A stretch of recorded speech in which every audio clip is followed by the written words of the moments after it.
I'm sorry, I heard my husband was brought in.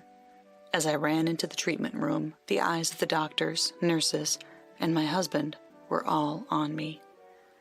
I wondered at the momentary silence, but when my eyes met my husband's, I was assured that he was safe and that his life was not in danger for the time being. But the next moment was outrageous. My name is Tanya. I'm a 30-year-old nurse. My husband, Steve, is 2 years older than me and a government employee. Unlike my previous boyfriends, I was attracted to him because of his seriousness. I don't know if it's because of my profession as a nurse or my nature, but I don't have a hard time serving others, and I am happy when people depend on me. Hence, helping out my boyfriend, lending him money, and such things were a daily occurrence. Even though I knew in my head that I shouldn't do it, I would do it when I was asked to. Many of my fellow nurses are like that, and relationships are always a topic of our conversations. But then, a turning point came for me. I met my husband at a blind date with fellow nurses. He seemed quiet and serious. He was the type of guy I had never been around before, and I was attracted to him from the start. Other girls said he looked too serious or plain, and there were no rivals. We exchanged contact information after a strong push from me. I was also the one who asked him to go out with me. The relationship lasted 3 years. It's been a smooth relationship, with no conflict or betrayals. Many relationships break up after a few months, and it would have been better if the relationship had lasted a year, but with Steve it had lasted 3 years. I said to him, "Well, things are going to continue to go well. Shall we get married?" He proposed to me, and we got married. My husband had little dating experience, and his hobbies were reading and playing games at home. He was someone who rarely went out, but he was a bookworm and never ran out of topics to talk about. He is not a fan of the outdoors, but he seems to have a lot of gaming buddies, and we often play games while talking online. He says that since he started dating me, he has had more opportunities to go out. He was interested in it just because he didn't have anyone to go to, and he enjoys it wherever we go. My in-laws are a bit far away, about a 2-hour drive. I have the impression that my in-laws are gentle people. But Steve is the youngest of 3 siblings, and his in-laws are quite elderly, so we don't get to see them often. After meeting them at the wedding and the wedding ceremony, we only went to greet them once, at New Year's. We exchanged mid-year and year-end gifts, and I do call them, but I work nights, so our hours don't match, and I don't get a chance to talk to them very often. My husband and I go out somewhere when our days off coincide, and we do our share of the household chores. I thought we were doing well. However, it was about 3 months ago that I sensed something was wrong with my husband. When I came home after work, he was asleep on the sofa. A beer can was lying on the table. "You'll catch a cold," I said to him. He looked at me sleepily, rubbing his eyes. "Isn't it unusual for you to be sleeping here and drinking beer?" I asked. "I was at an online drinking party with my gaming buddies. I was having too much fun and drank too much. I don't understand this world, but as long as my husband was having fun, I thought it was fine. But this was a mistake." After that, similar incidents continued, and one day when I saw my husband, I noticed that his hair had changed. "What's wrong with your hair?" He had never dyed his hair before, but now it was all done up and brown. "Is this hair okay at your job?" My husband is a government employee, and I thought he told me that the regulations are very strict. "What was wrong with it? I just thought recently that I should enjoy dressing up while I'm young. What do you think? Does it look good on me?" My husband was not a sophisticated man for his age, but he had suddenly changed, hadn't he? I'm not sure if it looks good on him or not, maybe because I'm not used to seeing it. But it doesn't look good on him. I didn't say it looked good on him. "Oh, I see," I simply replied. A few days later, he got his ears pierced. Again, I didn't think this looked good on him. Was he having a midlife crisis? I thought about that, but maybe he's having trouble with his job or something. "Hey, what's going on with you lately?" Unable to remain silent, I asked him straightforwardly, but he didn't give me a clear answer. "Nothing." And then my husband went to the bedroom. I knew I could not go on like this, but there was no one to fill in for the nurse who had retired not long ago, and I was so busy that I could no longer afford to pay attention to my husband. Around the time this was going on, Steve said, "My dad's not feeling well lately, so I'm going home for the weekend to check on him for a while." My father-in-law is old, and my husband must be worried about him. I nodded my head in agreement, and my husband began to leave the house every weekend. I tried to be considerate in my own way by cooking for him and texting him during work hours, but he rarely responded. Just when I thought it was time to have a proper discussion with him, I received an unbelievable call while I was at work. "Tanya, the police are trying to contact you." A colleague of mine called and passed the phone to me. "The police? Why?" I picked up the phone, feeling uneasy. He told me that Steve had been in an accident and had to be taken to the emergency room. What? What about my husband? Is he okay?" I was so upset that I questioned the police officer on the phone. He told me that he had heard it was not life-threatening and that he had been taken to our hospital where I worked. I rushed to the emergency ward. I asked the ward nurse where to find him and hurried to the treatment room. When I opened the door, I was met with the stares of the people there. "Excuse me, I heard my husband was brought in." The doctor looked doubtful, and the nurse's eyes swam. I felt uncomfortable, but when my eyes met my husband's, I was relieved. The nurse explained briefly. They said he had a leg injury that was so severe that they were going to cut his pants in order to treat him. When I looked at my husband again, his pants had already been cut off. Then, my husband, noticing my gaze, shouted, "Tanya, don't look at me!" What?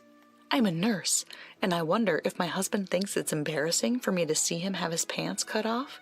Certainly that may be the case, but it's common sense to cut off clothing when you can't remove it normally due to injury. "Just get out of here!" my husband shouted. I stood there, not understanding what was going on. Even though my husband screamed, the hands of the doctors and nurses did not stop rushing to treat him. It was only natural. If I listened to every word they said, it might take too much time and stall the procedure. Suddenly, something extraordinary grabs my attention. "What is that?"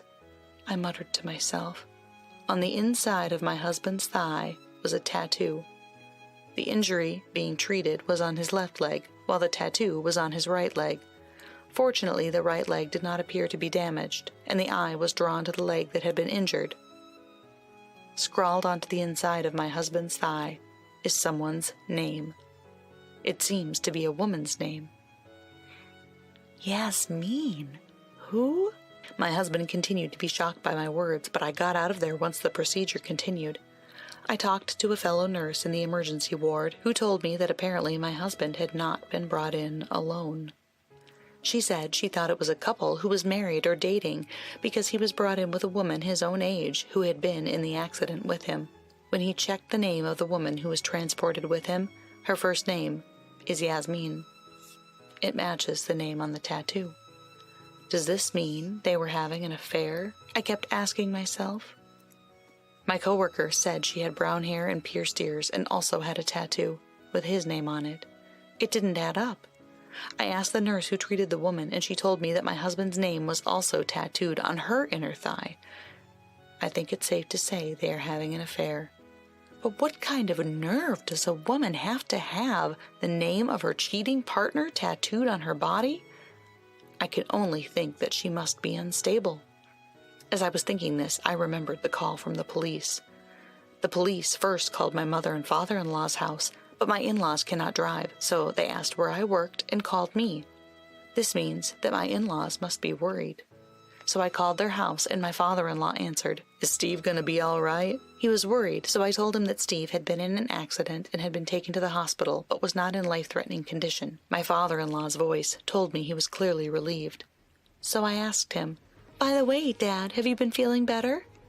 My father-in-law said he had no idea what I was talking about. I clarified, "Because Steve said you were not feeling well and he's been gone every weekend. He said he was taking care of you." I had no idea. It was all a lie. I was relieved to hear that my father-in-law was in good health and that there was nothing wrong with him during his recent medical checkup, but the problem was, where was my husband going? If it wasn't to my in-laws' house, then it must have been to the place where he was having the affair. But I had no proof. After finishing my working hours, I went home without seeing my husband, who was admitted overnight for treatment. I went home and began to go through my husband's belongings, thoroughly examining them. The evidence was easy to find. I found photos of him with this woman, hotel receipts, and even an email confirmation for reservations to a romantic resort. According to the schedule, they must have had this accident on the way home from the resort. The accident was a car crash on a mountain road. No one else was injured, and neither Steve nor this Yasmin woman appeared to be in life-threatening condition. However, since Steve had injured his leg, and it might be difficult for him to walk properly for a while, normally I should be worried about him as a wife. But I don't have that feeling anymore. I couldn't believe he lied about visiting his parents, saying he was worried about them, much less was lying to cover up an affair with another woman. I wondered if Steve's recent strange behavior, such as dyeing his hair and getting his ears pierced, was due to the influence of this woman. I told a fellow nurse and asked her to refer me to a lawyer who was good at divorce matters. The next day, I headed to the hospital room with my husband's belongings. My husband seemed to have hit his head and was so confused that he could not remember what had happened in the treatment room yesterday. Honestly, I didn't even care about the truth anymore. I left the hospital room without even having a conversation with him because I had a shift to get to. When I finished work, I went to see my lawyer and told him what happened. He told me that with that much evidence, I would have enough to sue. I just wanted to get a divorce as soon as possible. I couldn't have that man come out of the hospital and live in the same space. I felt so betrayed by my husband that my anger outweighed my sadness. From there, I found a new place to live and moved out on my own. Only my husband's belongings remain in the house. I planned to be patient until the day my husband was discharged from the hospital. I thought about divorcing him while he was in the hospital, but he is in the hospital where I work, so it would be troublesome if something happened to him there. Then, we could get a divorce when he gets out of the hospital. I drove to pick my husband up from the hospital. I have to make a quick stop. Please come with me. He looked at me strangely, but nodded. I headed for a family restaurant near our house. When I entered the restaurant with my husband, the lawyer was waiting for us. My husband looked at me as if he didn't understand what was going on, but I guess he was tired of standing on a leg that was not fully healed yet. He sat down quietly, and I thrust the divorce papers at him. "Divorce? Why?" my husband shouted in a crazy voice. I seethed in my anger silently for a moment. "What do you mean, why? You had an affair. You even had your accident on your romantic trip. The evidence of your affair was found in our own home. What do you think you're doing? Besides, you lied about your father not feeling well. You lied about going to your parents' house to see this woman." My husband's face turned pale. "You think I am naive? Yasmin, the woman you were having an affair with, is out of the hospital. I heard that her injuries were less severe than yours. I can't believe she was brought to the hospital where I work." I smiled wryly, and my husband's face turned even paler. "You will pay for the anguish you've caused me." I handed him the divorce papers and a pen. My husband did not take the pen. "Is it only your leg that's injured, or have you lost the use of your hand as well?" I sarcastically said to him, and he finally picked up the pen. But he wouldn't sign. He only stared at the paper. "Why don't you sign it? Are you scared at the idea of starting over? You think this was just some game?" My husband froze, as if I had hit the nail on the head. I gave him a cold stare. "You're kidding, right?